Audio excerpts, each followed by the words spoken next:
नमस्कार सबैजनालाई।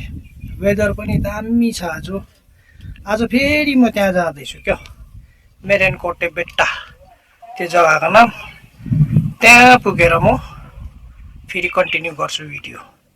आज निक्लेको यहाँ मैले लुगा धोएर सुकाएको छु, त्यहाँबाट चाहिँ म जुम गरेर हेर्ने हो हाम्रो गाउँको कुकुर। तपाईको यताबाट चाहिँ सोमरपेट बजारबाट आउँछ है, त्यहाँदेखि यहाँ उकालो चाहिँ मेरेनकोटा ट्रेकिङ जाने रुट। यता चाहिँ मलाली फल्स भयो, आयतना रिजोर्टहरू भयो। मेरो घर चाहिँ यही साइड पर्छ। घरदेखि यहाँ आइपुग्नु, बेस आइपुग्नु 15 मिनट लाग्यो मलाई। अन्त तपाईहरु कोही पनि उताबाट घुम्न आउनु भयो भने चाहिँ यताबाट आएर चाहिँ यहाँ उकालो चढ्नु पर्यो। आइपुगे म आफूलाई टप अफ द वर्ल्डमा त छु भन्दिनँ, but definitely I am at top of this place. के भन्छ, कुमारहल्ली। त्यहाँ मेरो घर हो, मैले लुगा सुकाएको हो। अलिक ब्लडी हुँदो रहेछ नि त है। त्यहाँदेखि त्यो बाटोबाट आएको म, यो बाटो हिँड्दै आएको म। बेसदेखि यहाँ आइपुग्नु मलाई हाफ एन आवर जस्तो लाग्यो। यो जग्गा चाहिँ तपाईँको यस्तो छ। अस्ति म यहाँ कहाँसम्म आएको, आज चाहिँ उतै जाने प्लान छ मेरो क्या। यहाँदेखि अझै उतै भिडियो बनाउँदै जान्छु। तपाईँहरू जसले टाइम निकालेर हेर्नुहुन्छ डल्लै भिडियो धन्यवाद। सब्सक्राइब गर्नेहरूलाई पनि धन्यवाद, लाइक गर्नेहरूलाई पनि धन्यवाद। सबैलाई थ्याङ्क यू भेरी मच। मेरो गाउँ यो जग्गा म अस्तिमा आएको, तर आज चाहिँ वाउ चिल हाई फ्लायर वेलिङ बर्ड के भन्छ यो। म फेरि किन आएको भन्दा चाहिँ आज चाहिँ फुल सर्कल क्या। अस्ति चाहिँ परको त्यो डाँडासम्म आएको थियो, आज चाहिँ फुल सर्कल गर्ने। कारण मैले यहाँ गाउँमा पत्ता लगाएको यो बाटो चाहिँ पर उयो पुग्छ अरे नि त, के भन्छ तपाईँको मलाली फल्स। सो आज चाहिँ यही बाटोबाट मलाली फल्स निक्लेर चाहिँ फुल सर्कल गर्ने। यो चाहिँ मेरो एक्चुअली थर्ड टाइम हो। अस्ति फर्स्ट टाइम आउँदाखेरि तल यसको बेससम्म मात्र आइपुग्यो, बाटो याद भएन। त्यहाँदेखि सेकेन्ड आउँदा त्यो अघि देखाएको पर त्यहाँसम्म आधीसम्म आयो। आज चाहिँ कम्प्लिट गर्ने फुल सर्कल यहाँको रुट। यस्तो मजाक छ है। त्यहाँ पर चाहिँ पुष्पगिरी भयो। तपाईँले त्यो बाटो देख्नु हुँदैछ भने चाहिँ त्यो चाहिँ पुष्पगिरी मन्दिर जान्छ क्या। सायद यहाँको थर्ड हो कि हाइएस्ट पिक होला। किनारहरू बलुवाले ढाके झैँ। हेर्नुहोस् कस्तो मजाको नजराना। अब लाइफ इन्जोय गर्दैछु।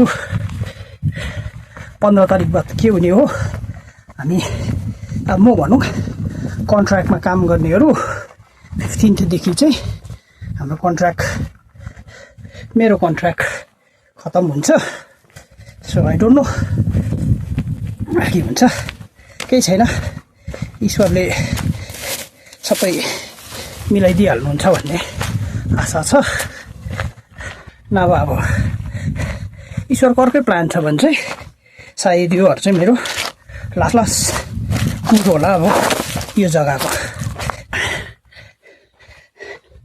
कति मजाको जग्गा छ है। त्यो पर देख्दै गरेको त्यो दुधबेट्टा, त्यहाँ म जानु चाहिँ गएको, त्यसको पनि भिडियो छ। तर म पिक मनसुनमा गएकोले गर्दा एकदम फगी ग्लुमी खालको छ क्या। तर मैले चाहिँ खासै इन्जोय गरेँ त्यो दिन पनि। अब यता साइड चाहिँ हसनहरू, म एक्सिडेन्ट भएको जग्गा साइड रहेछ त्यो चाहिँ हसन डिस्ट्रिक्ट भनौँ, यता तपाईँको कुर्ग डिस्ट्रिक्ट है। कर्नाटकामा कतिवटा डिस्ट्रिक्ट छ। सो त्यस्तो चल्दैछ अहिले लाइफमा। कति दिन, अब 15 तारिकसम्म, कति दिन भन्दा पनि 15सम्म हो यहाँनिर हाम्रो कन्ट्र्याक्ट सकेर। केही छैन जिन्दगीमा, त्यस्तो चल्दै गर्छ, अप्स एन्ड डाउन होइन। मोनोटोनियस भयो भने लाइफ बोरिङ हुन्छ नि, बिमार भएको जस्तो जिन्दगी हुन्छ कि, त्यो चाहिँ नहोस् न है। I hope you all are enjoying this hiking with me है। तपाईँहरूलाई अन्त एउटा कुरा भन्नु पर्यो। मैले अस्ति फेसबुकमा वर्षेको त्यो एउटा भिडियो देखेको थिएँ क्या, कसैले हालेको। दुःख लाग्यो त्यो देख्दा क्या। म सायद वर्षे 94-95 तिर गएको, अहिले कस्तो भयो त्यति याद छैन। तर त्यो भिडियोमा चाहिँ मैले के देखेँ भने, फर्स्ट अफ अल हेर्नुहोस् तपाईँ अब यतातिर है, यो बाटो हेर्दाखेरि गाडी आउँछ होइन, मान्छेहरू आउँछ, टुरिस्ट आउने जग्गा हो नि त, अलिक आउँछ यहाँनिर गेस्टहरू। तर के भने चाहिँ यहाँनिर महिलाहरू तपाईँ देख्नुहुन्न है। त्यो वर्षको भिडियोमा चाहिँ कसले हालेको रहेछ, पुरा मैला रहेछ क्या।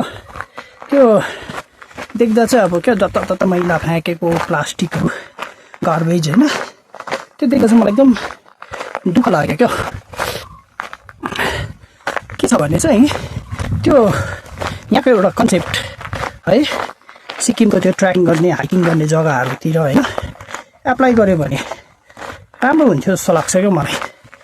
म त्यो पुष्पगिरी आदिसम्म चाहिँ गएको नि त, फर्स्ट चेकपोस्टसम्म। त्यहाँदेखि चाहिँ जानु दिएन रहेछ, पर्मिसन लिनु पर्दो रहेछ, मलाई याद थिएन होइन। त्यसको पनि भिडियो हालेको छु मैले, झन्डै 1 वर्ष 2 वर्ष भयो होला को पुरानो होला त्यो।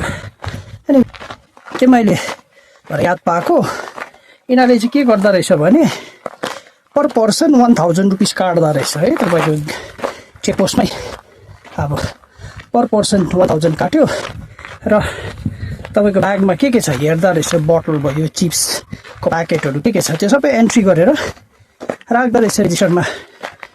अन्त फर्केर आउँदा चाहिँ तपाईँले सबै चिज उनीहरूलाई देखाउनु पर्दो रहेछ, उनीहरूले त्यो रेजिस्टरमा ट्याली गर्दो रहेछ।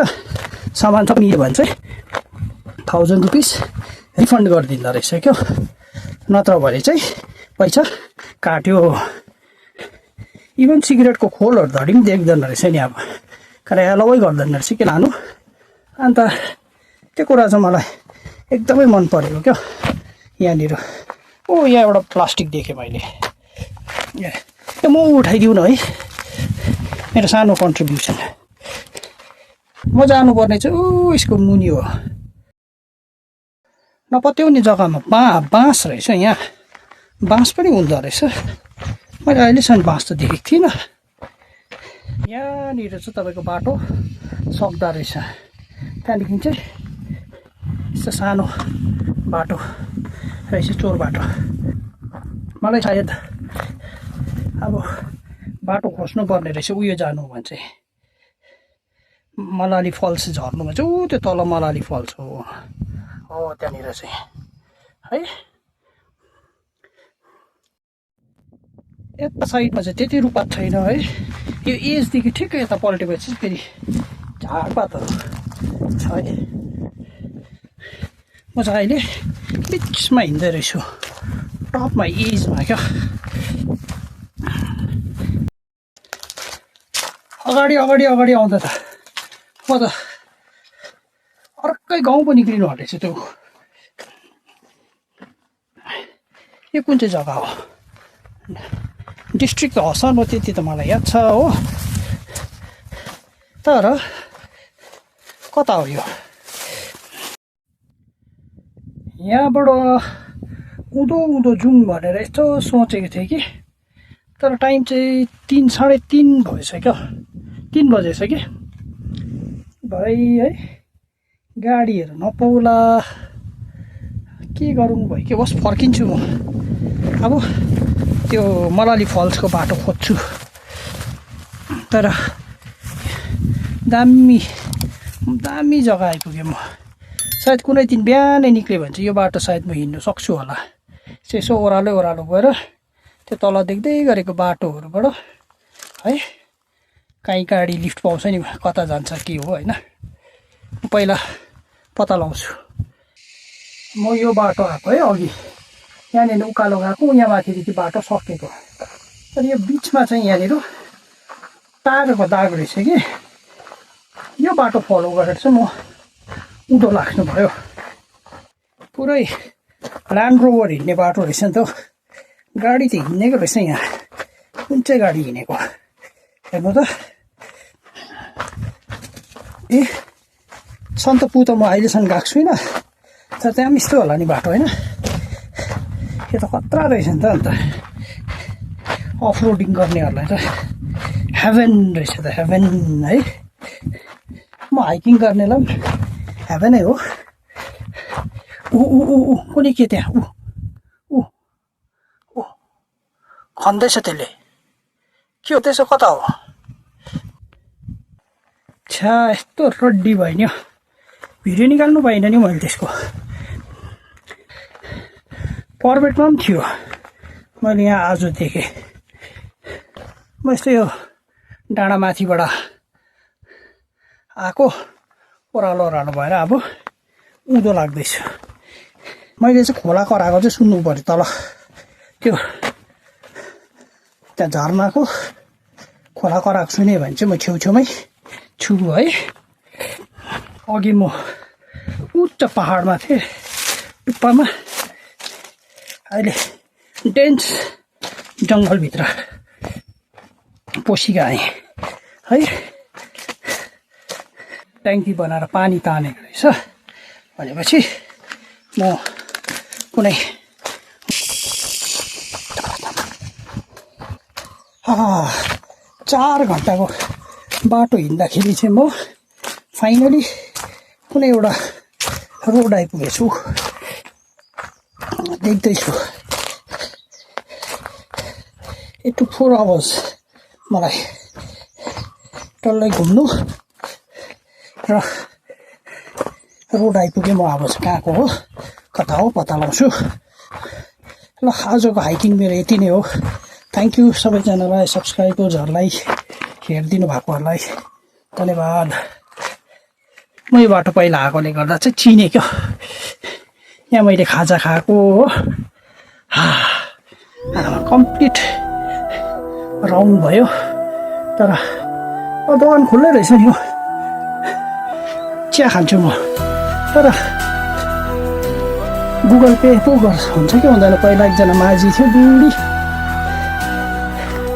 ल त साथीभाइ हो बाई बाई टेक केयर धन्यवाद सबैजनालाई हेरिदिनु भएकोमा सब्सक्राइब गरिदिनुहोस् हो सके त उयो पनि गरिदिनुहोस् लाइक कमेन्ट